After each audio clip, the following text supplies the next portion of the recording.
Welcome to the Heart Rate Variability Podcast, where we explore the exciting science behind heart rate variability. The material discussed in this podcast should not be taken as medical advice. Please check with your medical provider to make sure any suggestions or strategies are right for you. Visit us at the optimalhrv.com website to learn more about the Optimal HRV app, download a free copy of Matt's book, Heart Rate Variability, and also get show notes and additional resources around heart rate variability and its applications.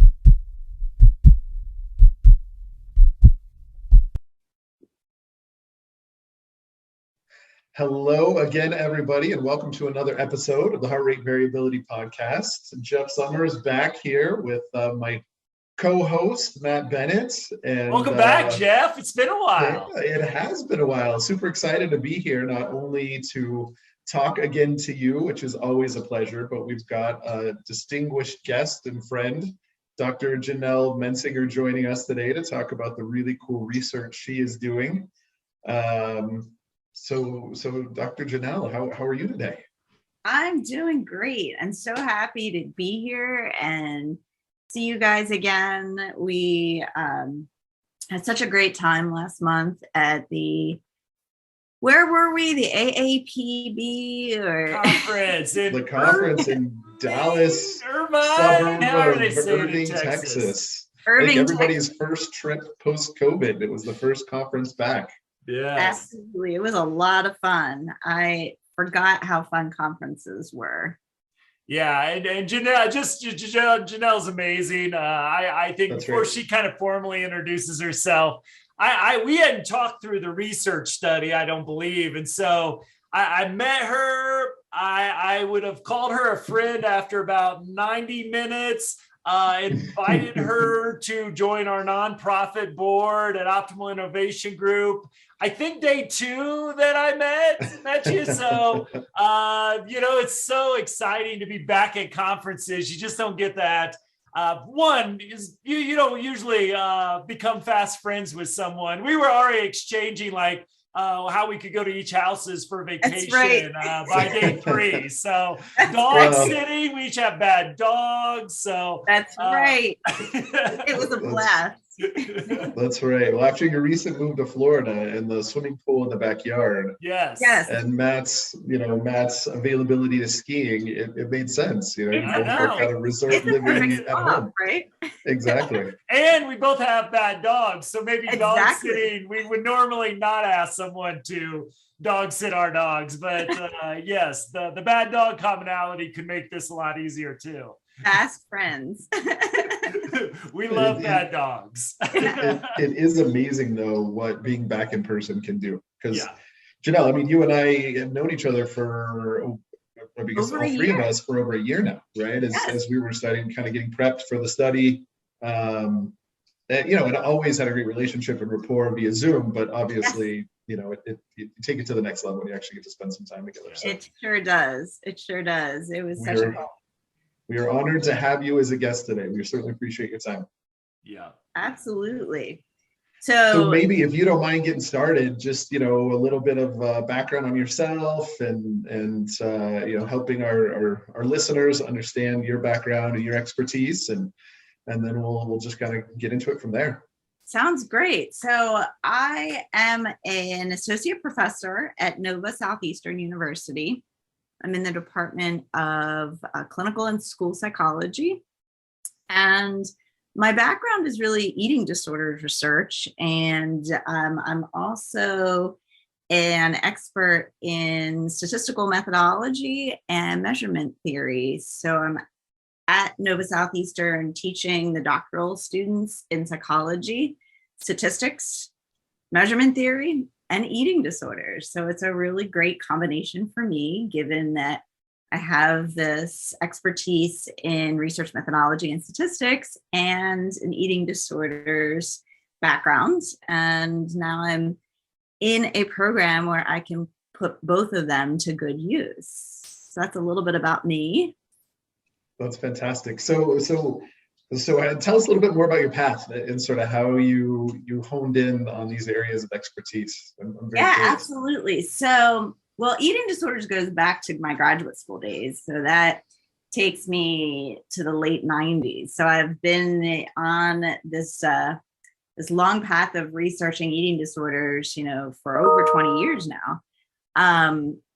In terms of what brought me to all of you at Optimal HRV was actually more related to my expertise in methodology. I was a faculty member and statistician at Villanova University in Pennsylvania. Like I said, I recently moved to Florida. So until this past fall, I was in Pennsylvania at Villanova University, and we were doing a study on how the COVID-19 pandemic was impacting healthcare providers, frontline direct healthcare providers.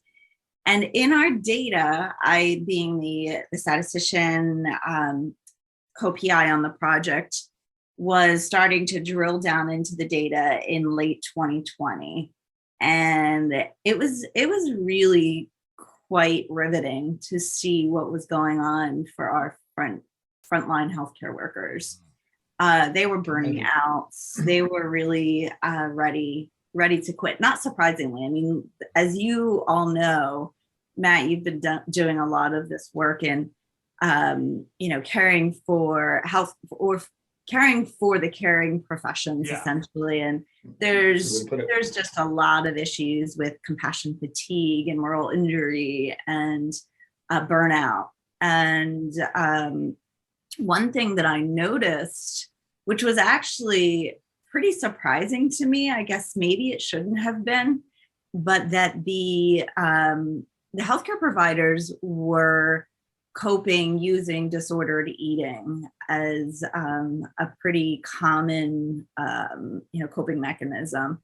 In fact, if we looked at our one measurement scale, we looked at loss of control eating behaviors. Over a third of our healthcare providers were engaging in what we would call clinically significant loss of control eating behaviors. Wow. So this was, a pretty striking statistic to me. So the first thing I wanted to do was, okay, we need to do more than just survey our healthcare providers. We really need to do some kind of remote intervention to help folks relax, to help folks build resilience and take care of themselves in this protracted pandemic. So that's really what turned me to heart rate variability. I had done some research with heart rate variability a number of years ago and knew a little bit about it. I knew that it was related to psychological well-being, physical well-being. I didn't know a lot about biofeedback. In fact, I should be more honest. I knew really nothing about biofeedback. I had heard of it, and that was about it. Yep. So, which is a lot more than a lot of folks, so very recently. It's amazing how little I knew and what I realize it offers now, given if I were to go back 2 years. In fact, Matt had a podcast early on in your podcast series about the way you were 2 years earlier before you had learned about HRV. And it made me think about where I was, because I really knew nothing about biofeedback. And so I started digging deep into HRV, and I came across biofeedback pretty quickly in the literature. And that led me to Ina Kazan's work. And we are all, big fans of Dr. Ina Kazan and her mindfulness-based biofeedback. And so I actually heard her then on a podcast and started to really think about this use of an HRV biofeedback intervention for the healthcare providers, especially because there was this component of mindfulness involved. I think her view of HRV biofeedback was what really attracted me. This notion that it actually can be an activity that can coexist with mindfulness components, and it's really a mindful intervention. And there's some component of conflict there, because biofeedback is really intentional, where mindfulness is sort of that like sitting back and accepting what is. So, but she did this beautiful description of how they can coexist. So I right away signed up for her intro to HRV, or actually intro to biofeedback, period. It wasn't just HRV biofeedback, last March, and fell in love with biofeedback. And that's when I learned about Optimal HRV. And so I started to look into using this digital intervention for our healthcare providers. And Optimal HRV was really the tool that was kind of missing in the preparations for this grant study. So you sort of like, it was a big puzzle, like when I was December 2020, trying to figure out, okay, how am I going to do this digital intervention? I've got these, healthcare providers in need. They're having a lot of symptoms of traumatic stress. They're coping through disordered eating, many of them. And so what I actually did was I invited people who had high levels of distress and applied your app, the Optimal HRV app, to help them, cope with what was going on for them. And it was a pretty amazing experience. So that's a little bit of the path. I mean, I love it. Yeah. So I would love to ask, because one of the fascinating things, and I've had a couple, I'm not one that believes in synchronicity or anything too woo-woo about that. But, I've had a lot of recent contact with folks in your field, and it's really been in some ways eye-opening to probably somebody who's clinically worked a little bit in the eating disorder, but not for a long time. And so I wonder, obviously with biofeedback, especially HRV biofeedback, HRV monitoring, we're really working with the parasympathetic, sympathetic, ventral vagal nerve. In other words, a lot of fancy words for the stress response. So I just wanted to hit your expertise early on, because obviously,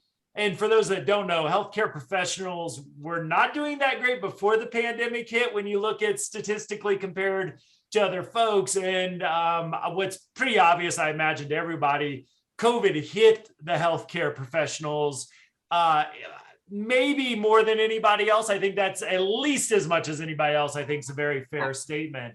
So I just, out of kind of my interest and background, where do you see in your research and expertise, when we talk about the stress response, the connection between stress, maybe even trauma, and how that might contribute to unhealthy eating?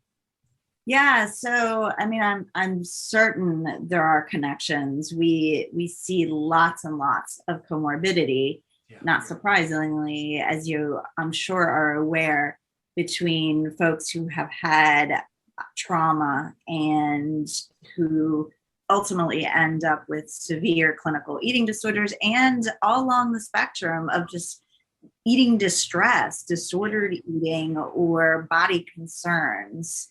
So how would the two connect?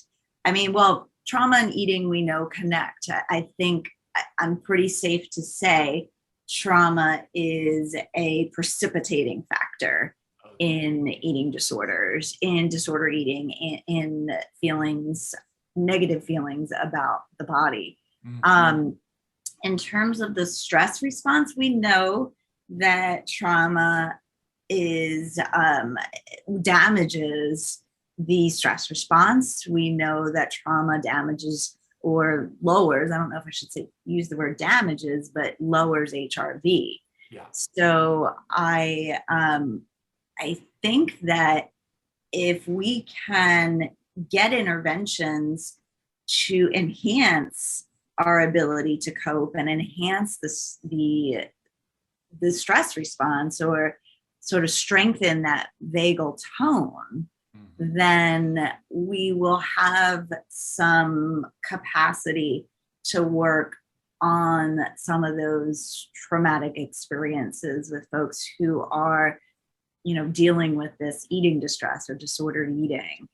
I don't think there's a lot, actually, not that I don't think, I don't see much literature on how HRV can be used in eating disorders. And I think we're looking at a huge gap right there.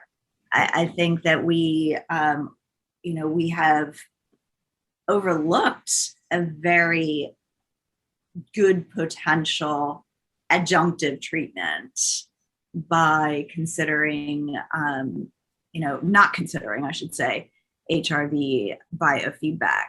I don't think HRV biofeedback would cure a person completely, but I think as an adjunctive treatment, it provides this like way to validate and to visualize in a tangible way what's happening inside. And you've used that sort of like term in the past, window under the skin, or and that is so, and the x-ray, the x-ray for what's going on for people. I think for people with eating disorders, and particularly people with trauma who have eating disorders, there's so much confusion, and there's so much around this idea of what really happened to me, that when you see something like the HRV change, get better, or even start out low, it's almost like a validator. That something real that I can see is showing me that, trauma had an impact on me. I'm not crazy, right? I'm not just like making all of this up. This is a real tangible problem. And we don't get that. You've talked about that. We don't get that in therapy, in psychology, in whatever mental health profession you're coming from. We just don't get that same biometric that our medical partners in healthcare do get with whatever vital sign they're using. And this, I think, provides that. And for folks with trauma, I think it can be very powerful. Awesome. That's basically a much better version of why I asked Jeff to start this company. That's a much better version of, dude, everybody needs this. And they don't have it. We got to create it. And that's and why this is why we're best friends. There you go. Exactly. Well, I would love amazing. For you to share some of the research that we were honored. I know I speak for Jeff here too, just really honored to be a part of. Yes. And I think the exciting thing, you're just kind of getting this started, right? And where this is going to go and where you're going to take this is, incredible. The vision you have behind this is really exciting for everybody. So, it's not only talking about the research so far, but also where you want to take it, I think is going to be really interesting for everyone to learn about. Yes. So like I said, there's very, very little research available right now in biofeedback and eating disorders. We have some in neurofeedback, a handful, like I'm talking maybe 3 at most, that looked at some HRV stuff, pilot, very, very piloty. So because we had so little data, and nothing with the kind of population that I was utilizing, healthcare providers, and nothing ever done in a remote situation. This calls for something we call, as Matt, I'm sure you've heard, pilot feasibility data. I mean, we needed to start really like at the beginning. So it's a pilot feasibility trial that we did. And, as I mentioned, we utilized the Optimal HRV app. We utilized these little devices for our participants. So once they consented, everything was done remotely. We had them do a Zoom meeting with me to consent them. So I spent about an hour just talking about the study, talking about HRV and about the app a little, and asked them if they were interested, and every single person was. I mean, that was sort of telling me right away, this is needed. All of these people were so excited. As soon as I sent that email out, and I didn't even get through my full list of distressed healthcare workers. There was like a massive influx that came back to me, and like being a single person trying to consent people, it was like just trying to do it as fast as I could. So that was just sort of like, goal one, like, can we even recruit people? Is this something that's feasible from an implementation perspective? Well, that was answered within the first week. Yes, we can. And you weren't sure. I mean, I remember conversations we had, and as we were prepping for everything, I don't know how this is going to go. I don't know how quickly we're going to find, study participants. And that was so true. We were really unsure. I mean, I remember the discussions with Ina, like it could be a flop. We may need to like pull people out of the woodwork to get them to sign up. Not the case. It was, as fast as, I mean, I remember sending you guys emails, sign up this person, this. I mean, it was nonstop right when I moved into Florida too. So, it was. You had quite a bit going on last fall. I really did. Transitioning, deciding whether you wanted to make transition, and then buying new home, selling new home. Oh my God, yes. So the whole idea of implementation feasibility was met very quickly. We signed people up. One of our biggest, as you recall, sort of detractors was really the device was having some connection issues. So we used that the Kaido, and we had some issues with getting that to connect. But and we did lose some people from that, and that was probably one of the biggest barriers, I would say, to success, to in terms of the implementation end of it. So we're looking at other options for different kinds of devices, but by and large, aim one, feasibility implementation, we met that. Usability was another goal, and that was basically the question of, do the people find this to be an acceptable and usable app? And it was, it's essentially a subjective rating, but we had on a quantitative scale, how likely would you be to recommend this app to a peer or a colleague or a friend? And I think it was something like 85%. That was my first pass of the data. So we had 20 participants get through at that point. And that was what I presented at the AAPB conference. And then we asked people if they would likely continue to use it. And that was 75%. So we did pretty well there. We had some wonderful qualitative data come back as well about people just saying this was amazing and this was so, enlightening, and this helped them sleep. It helped them stay calm, and people were really grateful. They were so gracious to, the efforts that we put into trying to find something to help people kind of get through the stressors, these elevated stressors. So that was really exciting. So all of those preliminary study kinds of aims really went well. So the secondary aim, though, was about what we call, when you're doing a pilot study, signals of efficacy. And that was where I started to test this conceptual model that I had proposed. And that conceptual model was where we start with, if you look at a conceptual model, this is obviously a podcast, but I do have a slide if you wanted me to pull up. Sure. And just so people know, we'll put this in the show notes. You can find that at heartrateVariabilityPodcast.com or optimalhrv.com. And if you haven't watched this on YouTube, you can see it there too. So let's see this slide. Let's see this slide. Yes. I want to make sure I'm sharing the right screen here. Can you all see the slide? Yes. We can, absolutely. All right, so let's do, so you can actually see it in full and not all the other background stuff. We'll click that button.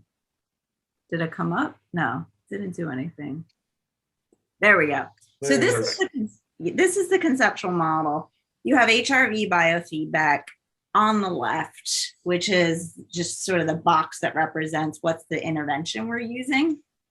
And then it moves, from left to right to show what are the processes that I'm hypothesizing are responsible for the ultimate change in disordered eating behaviors.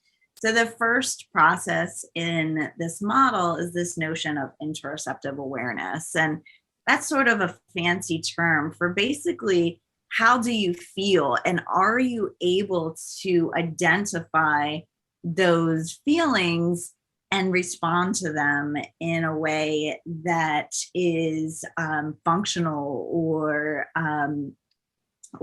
positive? Like if I feel hungry, can I identify that? And am I able to respond to that? I mean, that's a complicated question because obviously there's a lot of things that go into if I'm able to respond to hunger, like where am I? When is it happening? But that's one of the components of interoceptive awareness.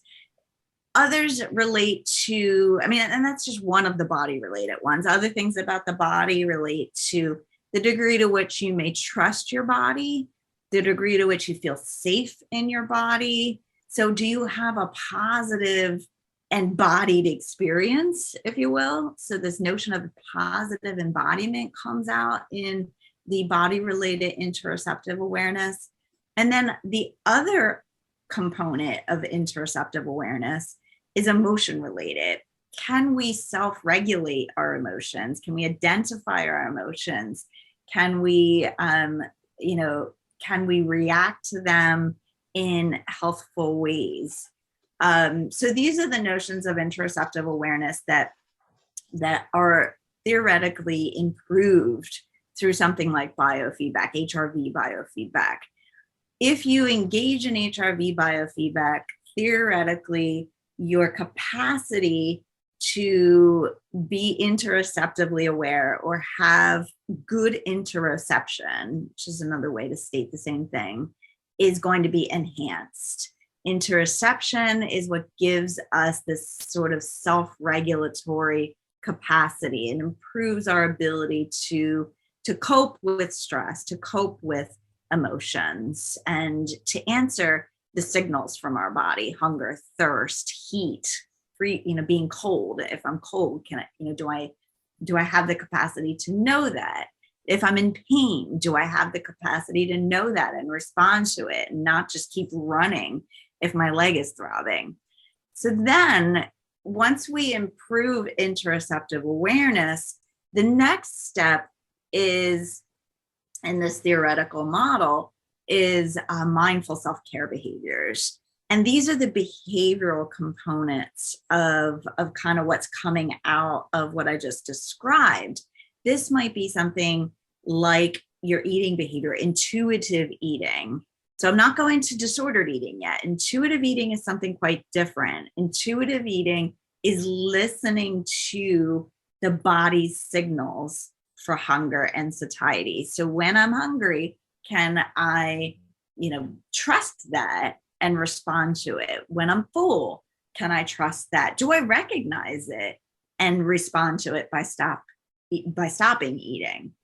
So that's one of the mindful self-care behaviors. Another is this notion of body appreciation. Do I appreciate my body and all that it does for me, how it functions and how it looks? Do I have a love for my body? Self-compassion is another one of the mindful self-care behaviors. We all kind of know what self-compassion means. Can I be kind to myself? So these are the primary mindful self-care behaviors. And then, of course, with mindful self-care, the idea is that if we can improve that will ultimately decrease the disordered eating behaviors. So that's the underlying model of how and why HRV biofeedback might be a good intervention for folks with eating disorders. So back to the data, this is really cool, by the way. So really appreciate you sharing that with everybody. Yeah. Sure. It was pretty exciting. The data, I'm just sort of fast forwarding through the slides to get to that. The data showed us, so again, this is what we call signal of efficacy data. This is at the end of the study. So we had all 24 participants who completed the study in this particular analysis.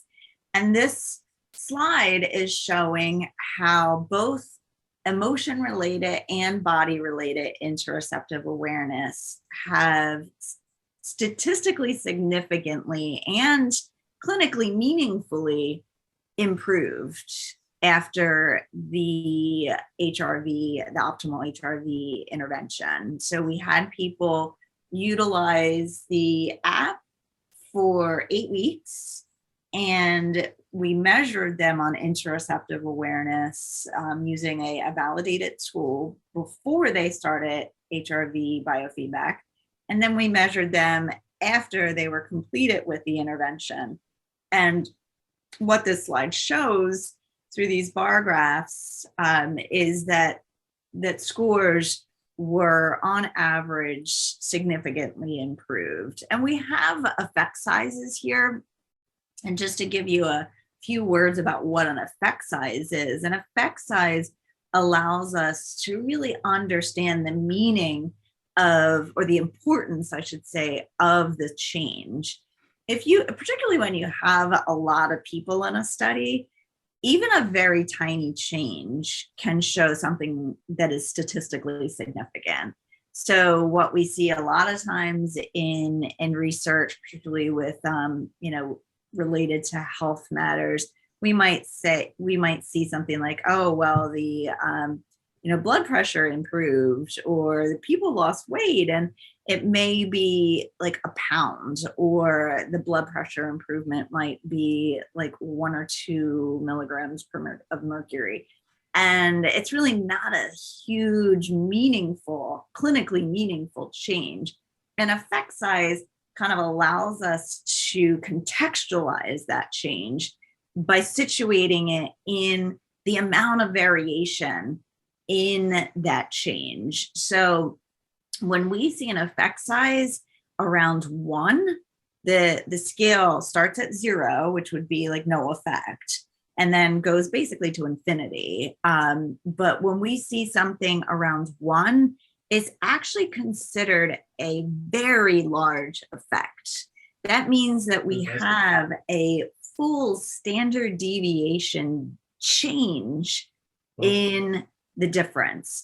And a standard deviation is actually a pretty big, if you think about what you remember from, maybe your intro to stat class, a standard deviation is a big deal. Like that's a full, pretty big chunk of that bell curve. So we are seeing a standard deviation change here in interoceptive awareness, which was a pretty exciting finding for a signal of efficacy. Again, this is a signal of efficacy because it's not a randomized controlled trial that was, built with all of the controls in place. So we saw very exciting changes also in mindful self-care behaviors, We saw what we would call very large effect sizes on self-compassion. So people actually became more self-compassionate after participating in the Optimal HRV biofeedback intervention. They also became better intuitive eaters. So that was between a medium to large effect size, a medium effect size, which is generally what we want for something that's clinically meaningful. That's about 0.5. What's large is about a 0.8. And like I said, a 1 would be very large. So for intuitive eating, our effect size was 0.7. So we would say, medium to large. And then for body appreciation, people actually even improved their appreciation of their body after participating in this intervention. And that was, again, between the medium and large effect size ranges. In terms of these other 3 mindful self-care behaviors, they're called mindful relaxation. So this isn't surprising. People were more able to mindfully relax after participating in the biofeedback exercises for 2 months.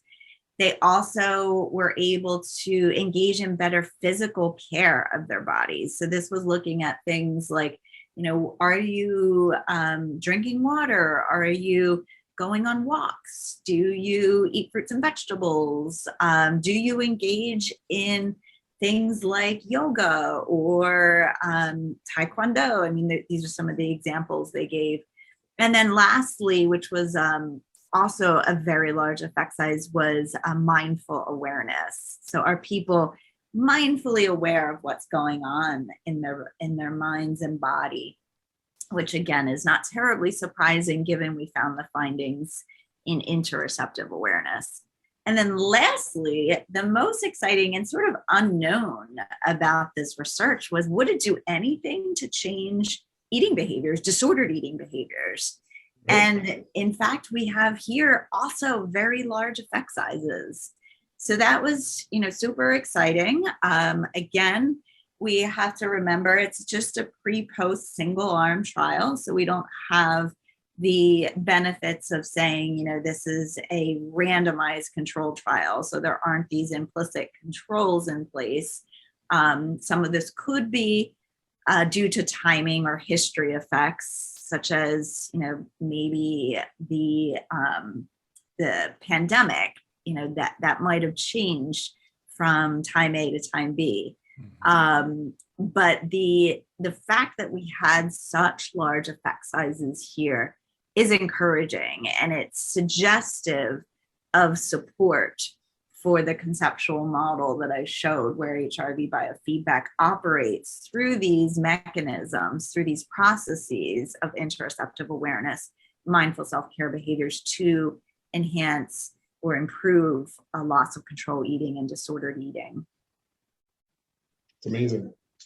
So, I mean, you look at these results. I mean, how did this, what were your expectations? I mean, did this sort of exceed expectations? Was this what you were hoping for? I mean, obviously, these are pretty compelling results, right? So yeah, I have to say they did exceed my expectations. I really didn't know how this was going to go, and that's really what any pilot feasibility study is. You sort of just are going in with this unknown of not being sure, is this intervention going to be meaningful for these individuals? Is it going to be acceptable or useful? And we kind of established that with our, with the data I talked about initially.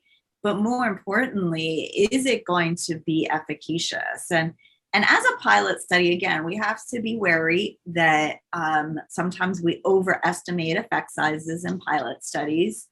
We obviously need replication. That's one of the hallmarks of good research, is that we need to replicate findings. And this is certainly, I think, a really good preliminary set of data to say replication is needed. Replication is something that I hope I can get future support to do from granting agencies.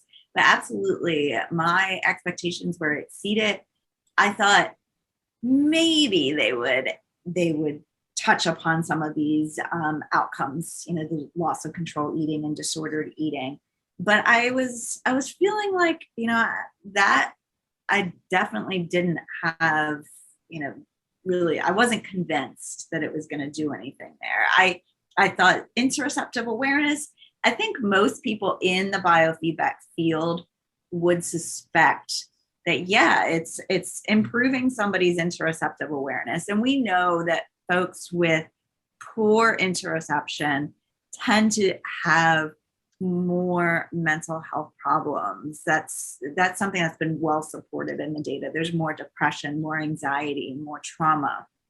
Eating disorders, again, huge with interoceptive awareness. That was really what led me to HRV biofeedback to begin with. When I started to see connections between HRV biofeedback and interoception, I already knew that interoception was something that folks with eating disorders struggle with. So once I saw that connection, that HRV biofeedback fixes interoception, well, geez, then if interoception is truly a mechanism to improve eating disorders, then let's put this all together. Yeah. That was really what drove it for me. That's amazing. Yeah. And for me, and Matt, I'm sure you've got some feedback too, but for me, the thing that is also really cool about this is, just sort of the way and the methodology that you incorporated throughout the study. I mean, you can extrapolate this into everybody's life, right? And it gets outside of just the eating disorder world, and I think we can all benefit, right? And just to sort of see statistical analysis around what a short period of time in the study that you did and the effect that it had on the folks that participated, who, to your point, were in very challenging environment work-wise prior to and during the study, that this could have such a dramatic impact so quickly. It's just really encouraging, I think, for everybody else to hear that. So yeah, it does. And I think it speaks volumes to what it can do for, this is a general population study. These are not individuals with clinical eating disorders. These are folks who are coping with eating, disordered eating and are experiencing eating distress. So it really speaks to the general population and mental health sort of more generally. We're not dealing with a clinical population here. The next step might be, down the line to see if this can be an adjunctive treatment in a clinical population. But from a general population perspective, I think this speaks, volumes to that. And when I saw you present this at the conference, I was like so proud, like that we were a part of helping to uncover. And this is even a little bit, I think you've added a few more folks maybe since the conference presentation. So this is even new data to me as well. So, I just, and my only hesitation is I may open a can of worms here that might need to have you back to talk about more, but I'm trying to figure out what's going on. I think we could all, especially listeners to this podcast, especially if this isn't your first episode, realize that to some extent establishing, your residents' frequency breathing rate and really mindfulness, is maybe more of a generic term, even how that helps to promote the health of the nervous system. It seems like we're breaking patterns in some ways. With your model is like, I would imagine a lot of the disordered eating has become probably an unconscious coping skill for some folks, especially folks who are experiencing an unhealthy level of distress in their life. And so I guess what's I'm trying to put the pieces together, are we helping to bring a pattern into consciousness that's usually unconscious? Are we, there's definitely some insight there. I don't know. Like I said, I don't have enough to formulate a question, but I guess do you have any thoughts about what might be happening here? So it's such a good question. And I think oh, it's a horrible question. Maybe I appreciate that. Maybe what's underneath the question is good, but it's a good topic to discuss. The question itself was terrible. Directly, but it begs the question of, needing, or it sort of just gives us the reasoning to keep studying this. Awesome. In order to better understand. Now, I can do a little bit more than I've done. This is very preliminary data analysis. I literally just got these data in like a few weeks ago. I think our last participant put in their data in like midday, late April. So, I mean, we're talking a couple weeks. And I haven't done what we call mechanistic modeling or mediation, something we call mediation models, to understand a little bit about what you're asking, like what's going on here, what are we uncovering. I have other variables that haven't been shown here too, like for instance, what I presented at the conference, these are different slides, included also stress. So we had massive improvements in perceptions of stress. We also saw improvements, and I don't think they were quite as massive, like they weren't these very, very large effect sizes. They were on the large side, but I think they were more like medium to large. Improvements in resilience. So we did a measure of resilience that was consistent with this theory of salutogenesis, this idea that we're looking for these holistic health or holistic, what's the better term? Like reasons that people stay well. I mean, we, for years and years, always were focusing on why are people sick, like the disease model. And this salutogenesis model came in through Antonovsky. I probably am butchering his name, but he's a medical sociologist, I believe, from the 80s. And he did this model of salutogenesis and about this theory of well-being through understanding why people stay well. So it kind of goes into everything that Optimal HRV is trying to do with this notion of, improving the stress response in a lot of ways. So the idea was that this enhancement of resilience would be a real marker for, or a real sort of process for why some of these things are getting better. And we do see an enhancement in resilience. Now, the biometric of resilience, as we all know now, is HRV. I mean, that is what's so cool about this is we not only have these subjective ratings. Yes, these tools are wonderful because they're valid, reliable. They've been put through lots of research and scientific study. But I think when it comes to, granting agencies at the federal level, they really like things like biometric data, something that people can't sort of trick, right? Quantitative. Yes. Well, the others are quantitative too, but these are physiological. Right. And that's what's so powerful here is that we have something physiological. Now, with that said, I didn't get the best data physiologically from our study participants. And that is what I would do differently next time. I told them, which this is why we do pilot studies, I would tell them this again. I told them that they could get their HRV readings. We have these, short 3-minute HRV readings that we get through the Optimal HRV app. I said, you can do that any time of the day. Just get 5 for me in the beginning of the study, 5 at the end of the study, any time of the day.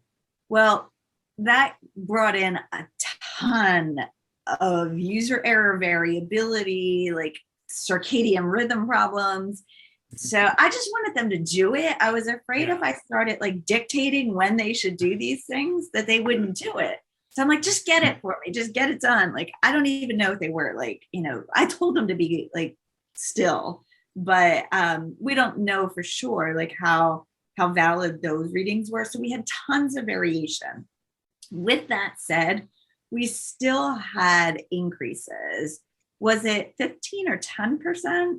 It was, it was in that range of 10 or 15% increases in HRV during that short period of time. So we were seeing some real biometric improvements as well. They were not statistically significant. And I can say right away that it's really hard to get statistically significant changes when you're dealing with massive variation.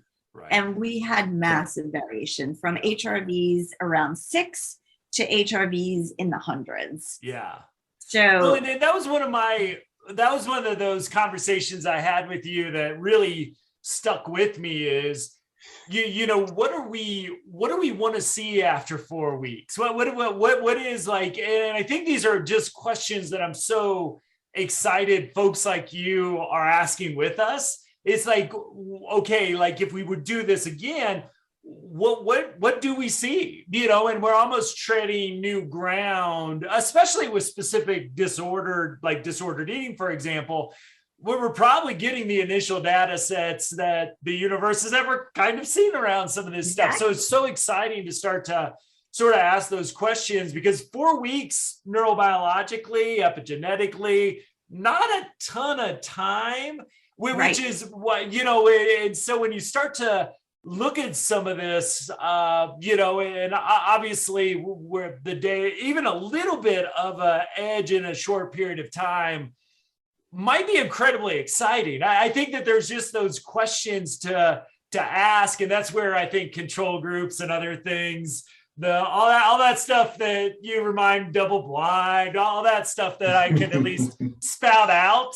Don't make me define it here on the podcast, but I remember the words at least from those tests that my statistics teacher taught me. So, but it's interesting that we can start to really ask these questions and to get more data on that. And then what does this data mean, since it is in many ways looking at it in somewhat isolation? I think that isolation is shrinking, but especially in the mental health world, we're sort of, in this, charting new ground. Exactly. Yeah. So I definitely think that there's something going on in the parasympathetic nervous system. We are, we are training that sort of vagal tone in folks as they improve and as they continue to do biofeedback. And those changes, those, real physiological changes are allowing us to see these psychological changes, self-compassion and intuitive eating and body appreciation, the things that, that are allowing people to not only be kinder towards themselves, but then to take care of themselves, with the eating behaviors, loss of control eating, disordered eating, and the disordered eating outcome that we measured included dietary restriction. So high levels of restraint behaviors, like pathological restraint, were evident in the dietary, in the disordered eating scale. And so we were even able to move that. So, it's not just, and that's something in the eating disorders field we care a lot about, because, you say, okay, loss of control eating is one end of the disorder spectrum. But what about the dietary restraint end? Yeah. And that's in there too. So we're really shifting things from, many different angles here.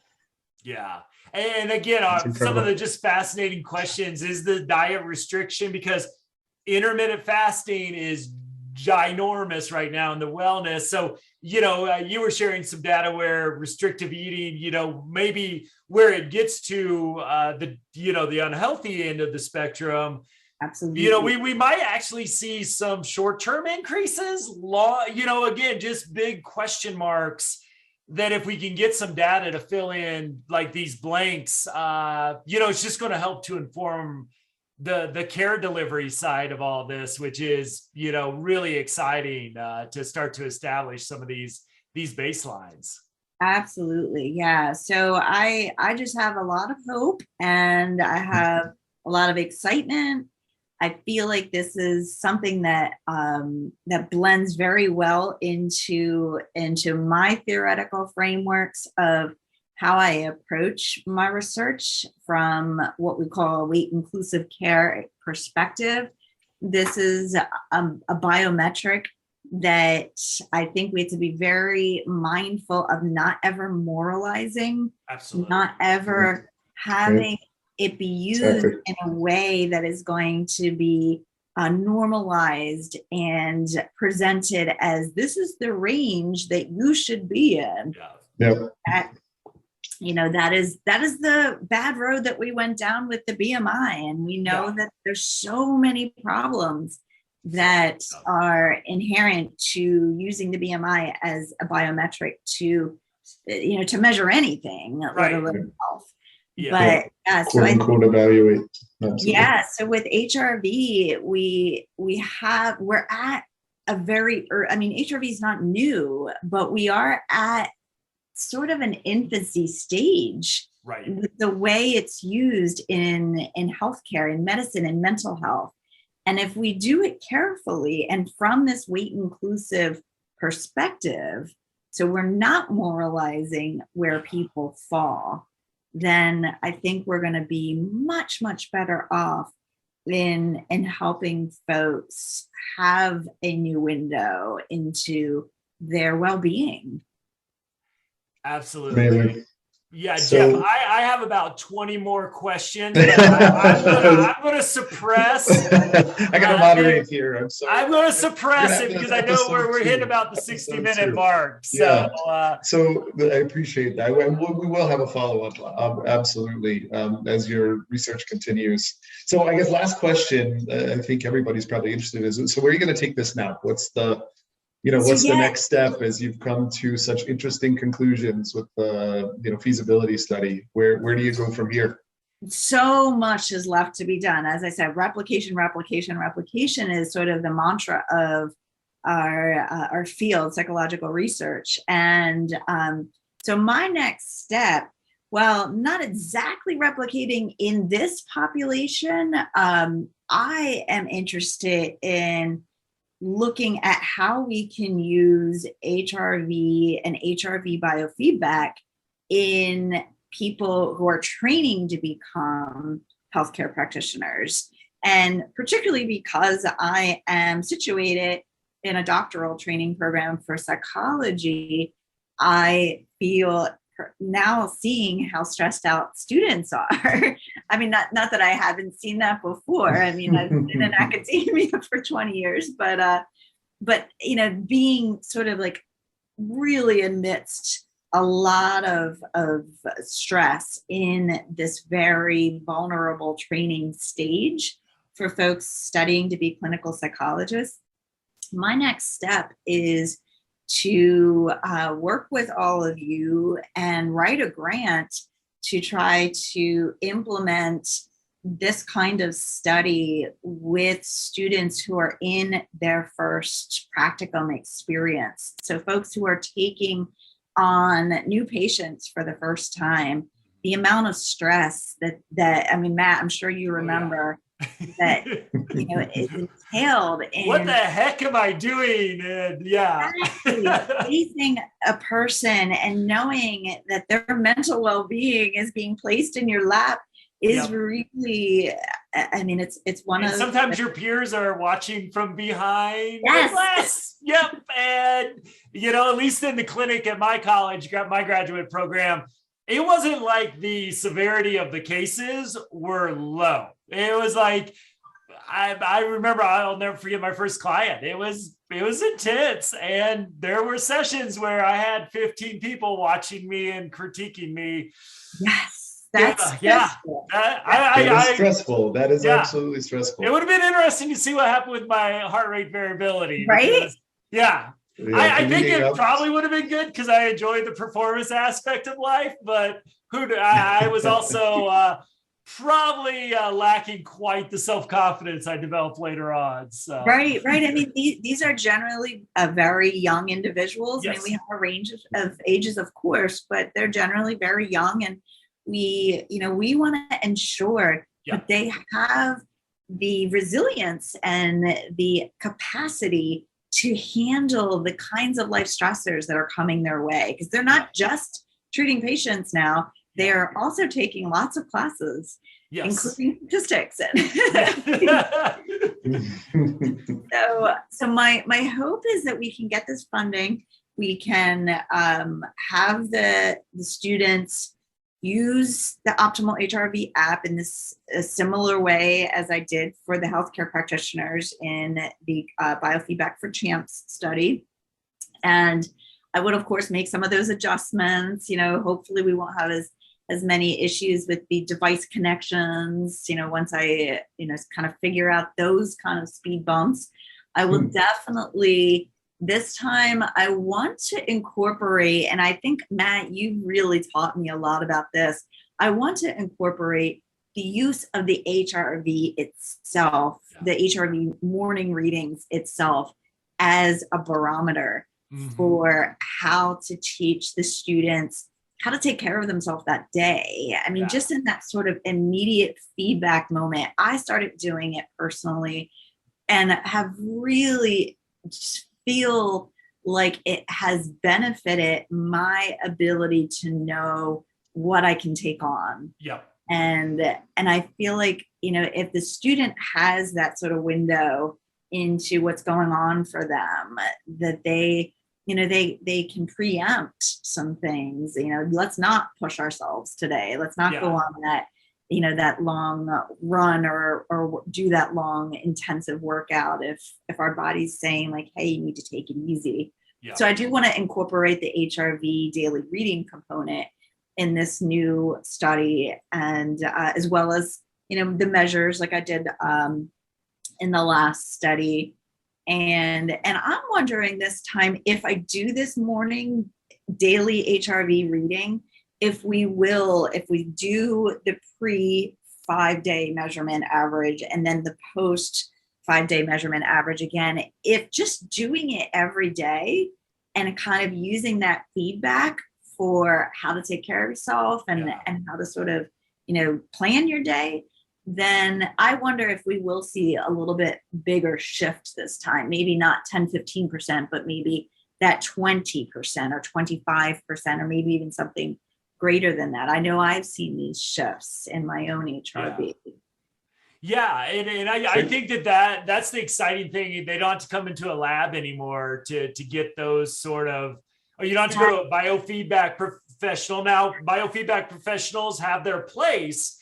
Exactly. Like you said, to me, this is sort of like, as a therapist, we'll give anybody homework. We love our homework. So to me, this is like journaling in some ways. Here's something that we know has been shown, that's kind of the biofeedback piece, is that practice is like journaling is that therapy in of itself? Not for the vast majority of people. Right. But does it supplement what the therapist is helping you with? Absolutely shown, in gazillion studies over. So, you've got that, but then you can track this also as an outcome. Exactly. Is what I'm doing helping Matt? Is what I'm doing helping Jeff? It gives you that That's ability to run the N of one, and then for us also to increase that in and look at it from a group perspective as well. Exactly. And having these student peers, I mean, the whole idea in this new study will be to have peer coaches, so folks who have been through the first practicum, so maybe the 3rd-year students, the 4th-year students, acting as coaches. So when they see the lovely thing about the Optimal app is that dashboard. Yeah. When they see their peers have a couple of days, in the red zone, having that decreased HRV for a few days, having somebody check in on you and say, hey, like, what can I do to help? Like, what kind of supports do you need? Like, like, let's talk through your self-care action plan. And that, I think, could be very powerful for students, and, both the person in the coach shoes, because they're in training too. Yes. And the person in their first year practicum. Awesome. Well, I know I speak for Jeff and everybody on our team that our fingers are crossed to do that, because listeners to the podcast know that the self-care, wellness, big piece of why we did this as well, because if the helpers and healers are wounded and hurt, just not going to be able to give the level of quality that our folks need. So exactly. That's it. This has been an awesome show. Like I said, Janell, I got like 4 or 5 questions, but I'm afraid they would turn into their own episode. Another hour. I'm going to put those in my back pocket and probably reach out to you sometime this summer to come back on. And it is a tremendous honor to have you in our orbit now, and as a board member, to really continue the great work that you're doing and support that. So I want to thank you. You can find optimalhrv.com. You can find show notes for this episode. I'll get a bio from Janell to throw in there as well with her information. Like I said, if you missed it, we have a YouTube channel as well, so you can see some of those slides if you want to at some point look at the video and see all of our good looking faces. So that's right. Yeah, Janell, thank you so much. It's such a pleasure as always. Looking forward to It's been continuing the discussion and all the good work together. Absolutely. You guys take care. Take care, everybody.